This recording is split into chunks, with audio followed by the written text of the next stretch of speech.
Welcome to the Insomnia Project. Sit back, relax, and listen as we have a calm conversation of approximately 26 minutes to help bring you to slumber, hopefully, or just to have you relax, whatever it is. We want to thank you for joining us. I'm your host, Marco Timpano. I'm the barely awake Amanda Barker. And the barely awake Amanda Barker and I are sorry we didn't have an episode last week, Amanda. I guess I slept through it. I guess you did, but we're here this week, so I'm hoping you're here. Amanda, I don't have any set topics for today's episode other than to thank our listeners. Well, maybe we'll just begin with our weekend. Oh, sure. So you have a lot of work in the world of podcasting. That's right. I was in Montreal at the Quebec Writers Federation. I met a whole bunch of wonderful prospective podcasters who Lovely people. The Quebec Writers Federation, yeah. Lori in particular. I did that with Linda Mora. She was my co-host, or we were co-hosting the workshop together, and that was really wonderful. And I cannot wait to hear some of the brilliant podcasts that are going to come forth from that workshop. And that is Linda Mora of Getting Lit with Linda, which is such a fabulous podcast. If you're into books or reading at all, it's a Canadian literature focus, and I just love it. She just recommended a book that you jumped on and said you're really enjoying it. And I'm loving it. And it's so funny because I've had, as I've mentioned before, I love my library app on my phone, the Libby app. It hooks into your local library. It sources things from other libraries, and it allows you to listen to audiobooks for free. You can actually peruse magazines for free, and you can read books for free on whatever e-reader device you use, even if it's a phone, which I've done a few times. But generally, I use it for audiobooks, and I have a whole bunch of audiobooks ready to go. In fact, because we were driving to Montreal. That's right. And I love to listen to an audiobook as we drive. And so I have a lot of biographies because that's the type of thing. I like a nonfiction audiobook. Sure. It's hard for me to get into a fiction audiobook, which is ironic since I narrate them. But in any event, I happened to download one from a discussion with her. And out of the 10 or so, I gave each one, a couple of minutes, and then I have to decide if I like the person's voice. If you want to invest your time into listening to it. Yeah, if the content is resonating with me in that moment. Sure. If I've done a lot of Brene Brown's or even Caitlin Moran's, then then I might not want a feminist self-help type of genre. I might want, So anyway, I uploaded this book, Valley of the Bird Tale, and this is a very organic plug. I didn't really mean to be plugging it, but she's actually doing an interview with the authors at the end of this month. She being Linda. Oh yeah, Linda. We're still on Linda. And so she was mentioning to me these two authors who got together to write this book.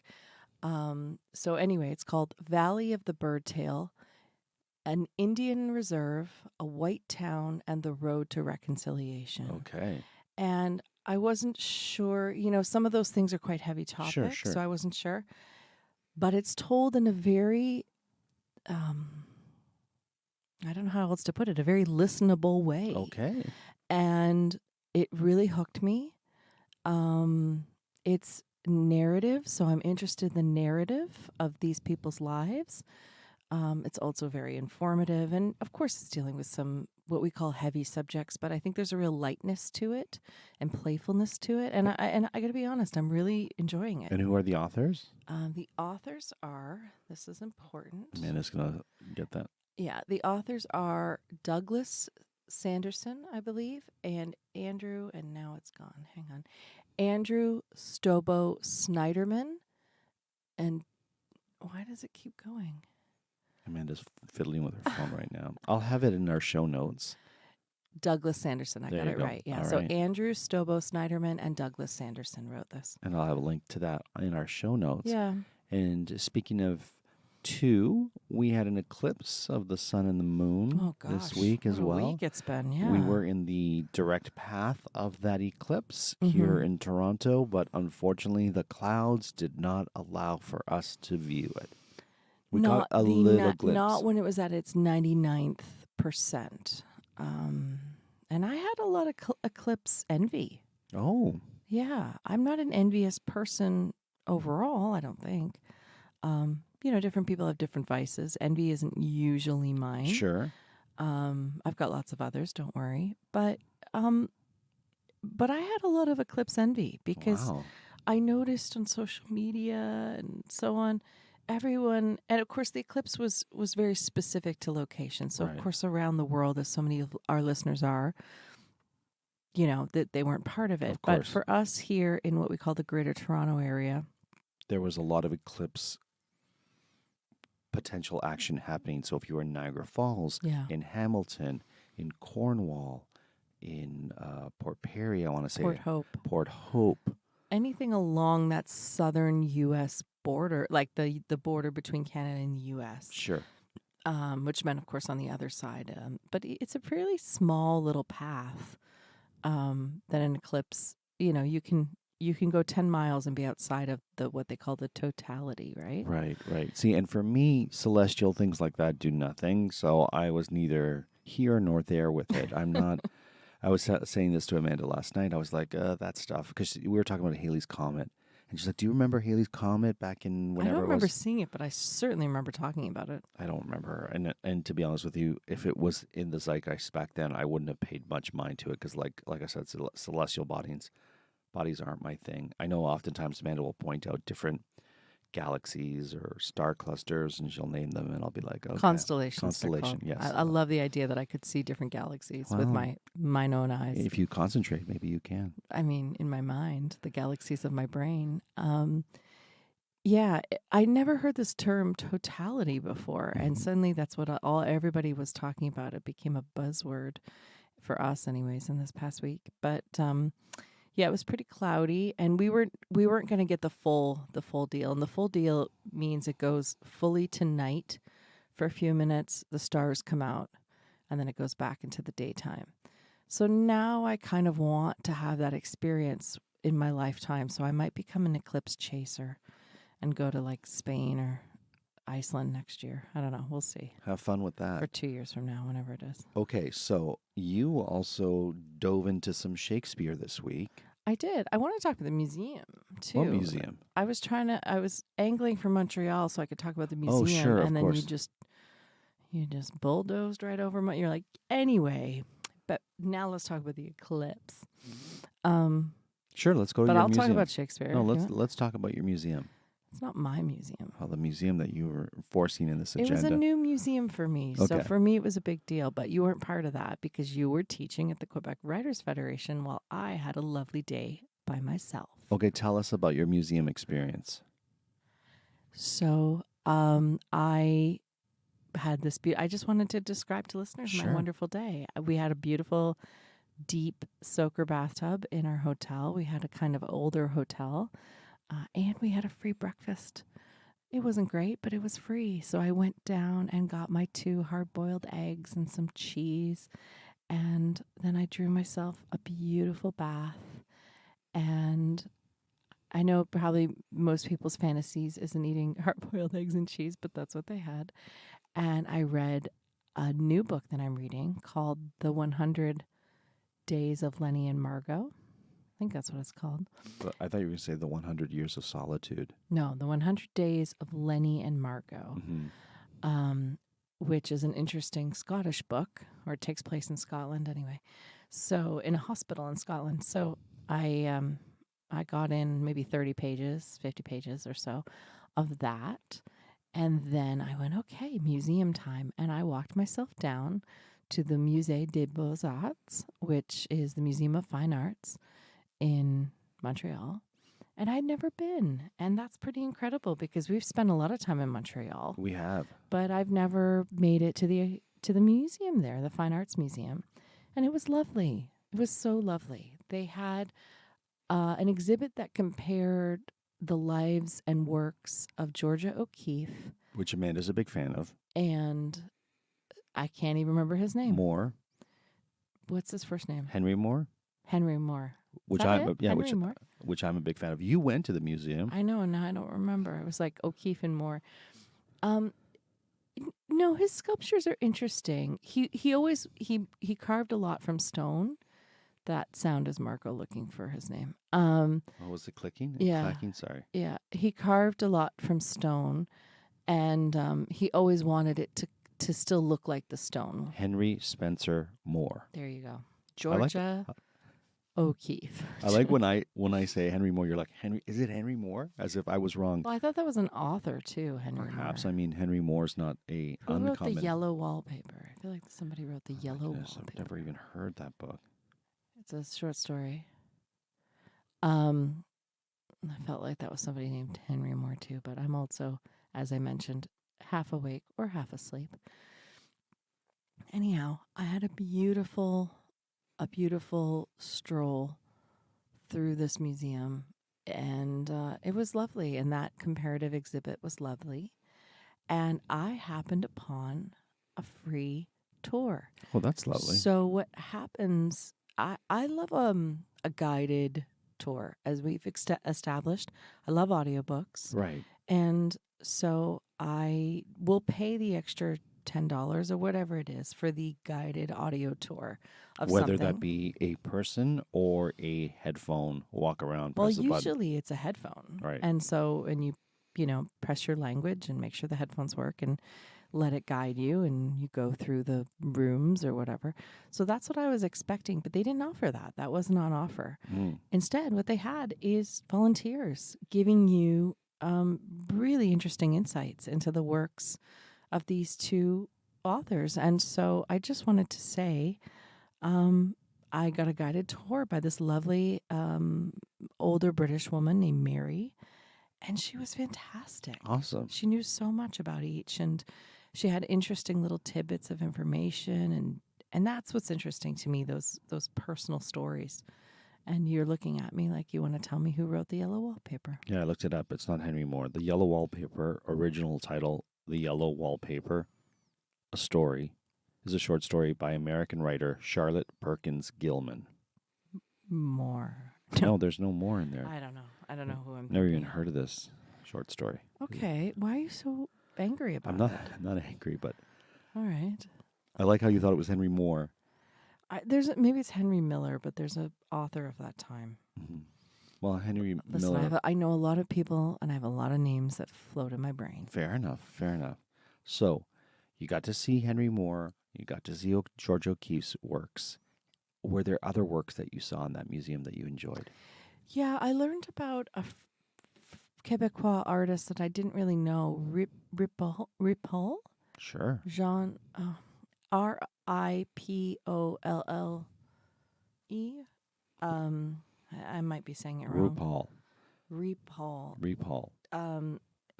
Apparently hugely influential in Quebecois art. Oh, fantastic. That's art from Quebec, in case some international listeners are wondering what that word is.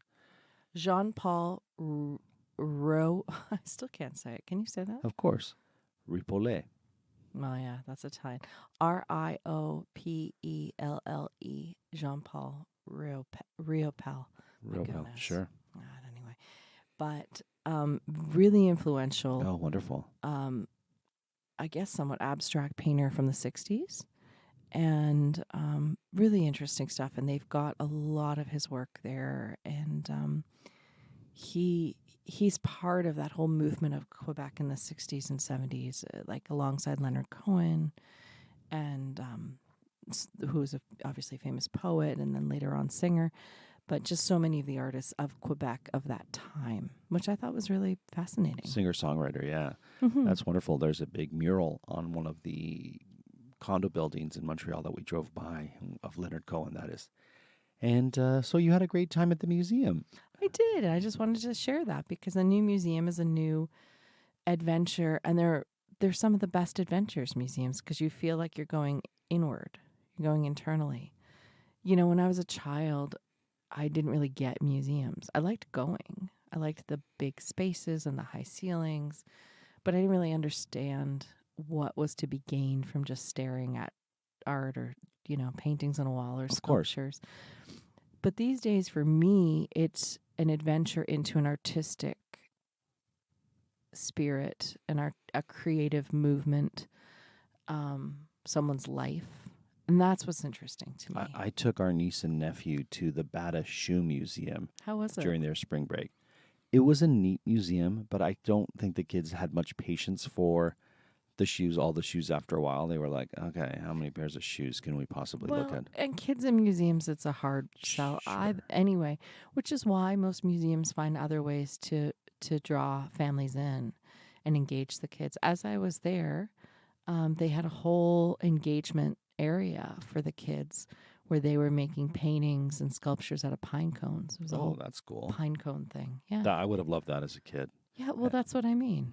And that's what art should be, fluid. It shouldn't be something to just stare on a wall, because at some point in someone's life, it was movement and it was expression and it was thought and emotion and feeling. So I think you need to find ways to bring that to people. That's why the immersive exhibits are so powerful and I think so popular, like immersive Van Gogh. Sure. Immersive. Kleminski, I think. Gustav Klimt. Yeah. There's a Klimt immersive. I can't get anyone's name right today. Frida Kahlo. I did an immersive Frida Kahlo.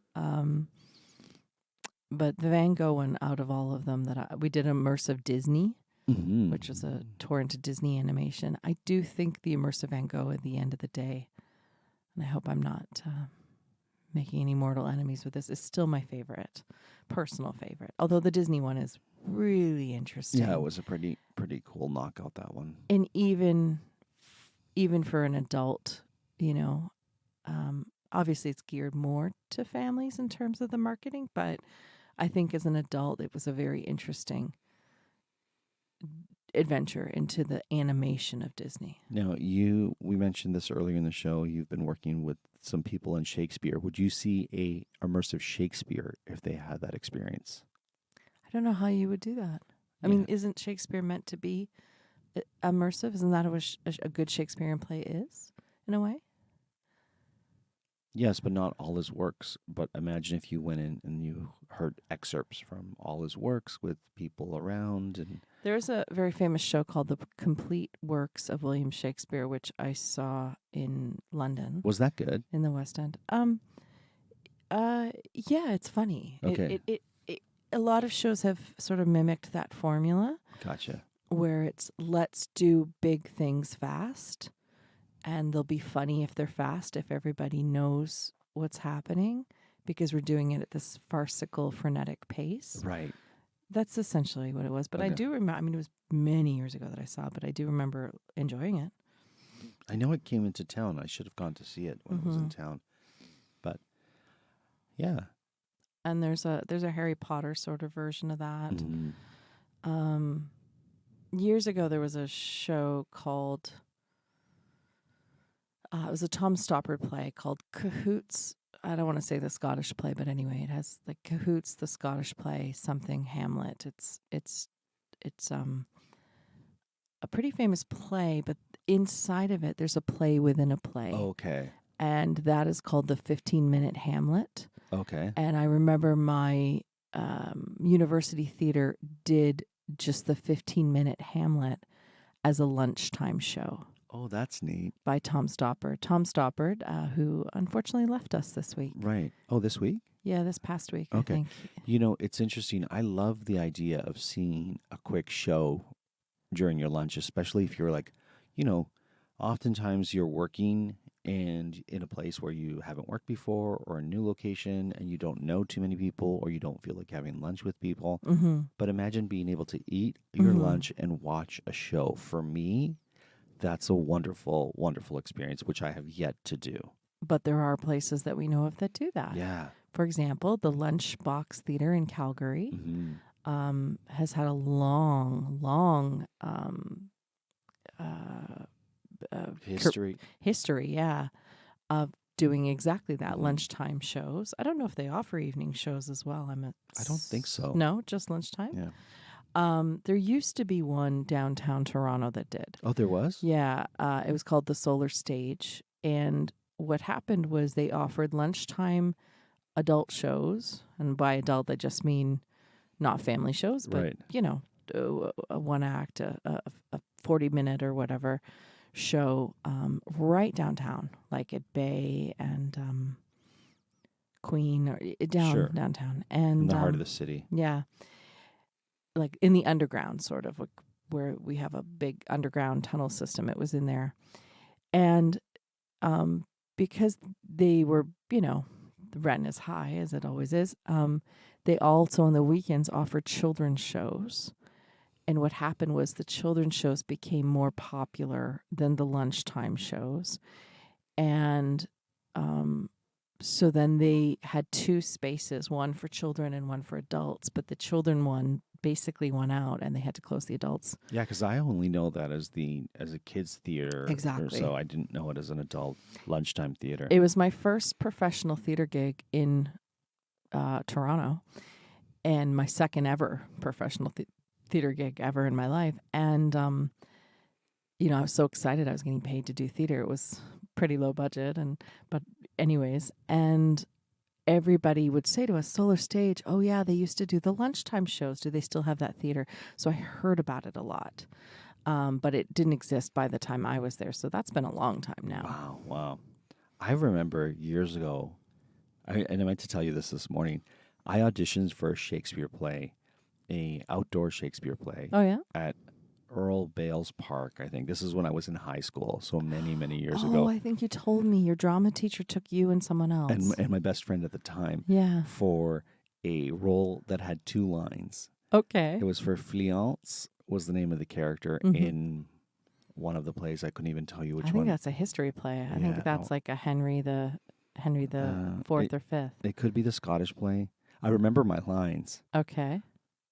The moon is down, and I have not yet seen the clock, sir.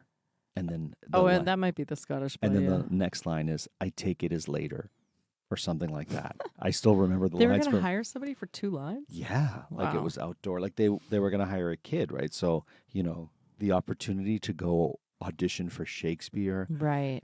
In high school was really exciting. Mm-hmm. And me and my best friend Danny at the time went and neither of us got it.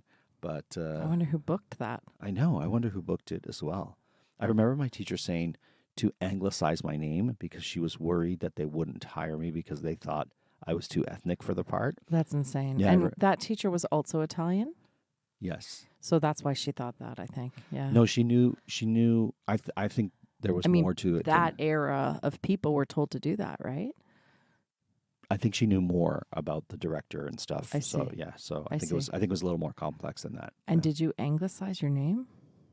I think when I said it, I didn't because I didn't remember to do so. So who knows? But what would an anglicized version of your name be? I think Mark is what I was supposed to Mark say. Timms? I guess. I don't know. I mean, it was so long ago, Amanda. Like Amanda's she's trying to Nancy Drew my No, I'm not audition trying to Nancy Drew a little anything. Bit. No, I'm just interested in that. That's an interesting story to me. What's more interesting is I remember the lines from the audition from in high school. Mm-hmm. I remember my monologue from an audition that I think I did in high school, and I was reminded of it yesterday because it was a Midsummer Night's Dream, and I heard it quite a few times yesterday as I sat watching people audition for Midsummer Night's Dream. Why did you pick that as your audition piece? Gosh, I don't really know. Of the ones back then, it was because we were given 5, I think. Oh, I see. So you had to pick one out of the 5. And I don't think I wanted to do anything super dramatic. I also wanted something that was age appropriate. Okay. And the 4 lovers, Hermia, Helena, Demetrius, Lysander in Midsummer Night's Dream, are generally considered young in their 20s. So I was, 17 or whatever. So that's probably why I chose it. That's pretty neat. Yeah. Yeah, but it like a song, those things stay in your brain, right? As a child, like Sure, of your course. brain still like you remember these two lines, Mhm. yet you've done thousands of auditions since then, and you wouldn't know the lines of any of them. I remember my first audition in grade school for the Christmas play Oh wow, where I got to play Shepherd number 3. I got the part. nice, And so I nailed said, that one. that's a Shepherd number 3. I think I've mentioned it on the podcast before, a very important shepherd, because Shepherd number 3 says we will follow the stars. And so it was because of Shepherd number 3 that the shepherds knew where to go. And then I had to say the line, perhaps, which my father thought I said craps. And I'm like, why would a shepherd say craps? It doesn't make sense, especially a biblical shepherd. I don't think there was a content warning for the nativity play that I did in grade school, especially because I was 8, maybe. The shepherds were gambling. They ducked out of the the area just to. I shouldn't even say this. I don't want to offend anyone. No, but fair enough. Well, speaking of which, let's wrap up this episode so we don't offend anyone as we approach our 26th minute. Amanda, Sure. thank you for regaling us with your adventures in museums and literature. Well, you're very welcome. And when in Montreal, go to Musée des Beaux I can't say it. Musée des Beaux-Arts, or Museum of Fine Arts. Definitely go there because it's just an interesting exhibit. And you and I will have more about Georgia O'Keeffe and her art and life fairly soon. That's right. Until then, we hope you were able to listen and sleep.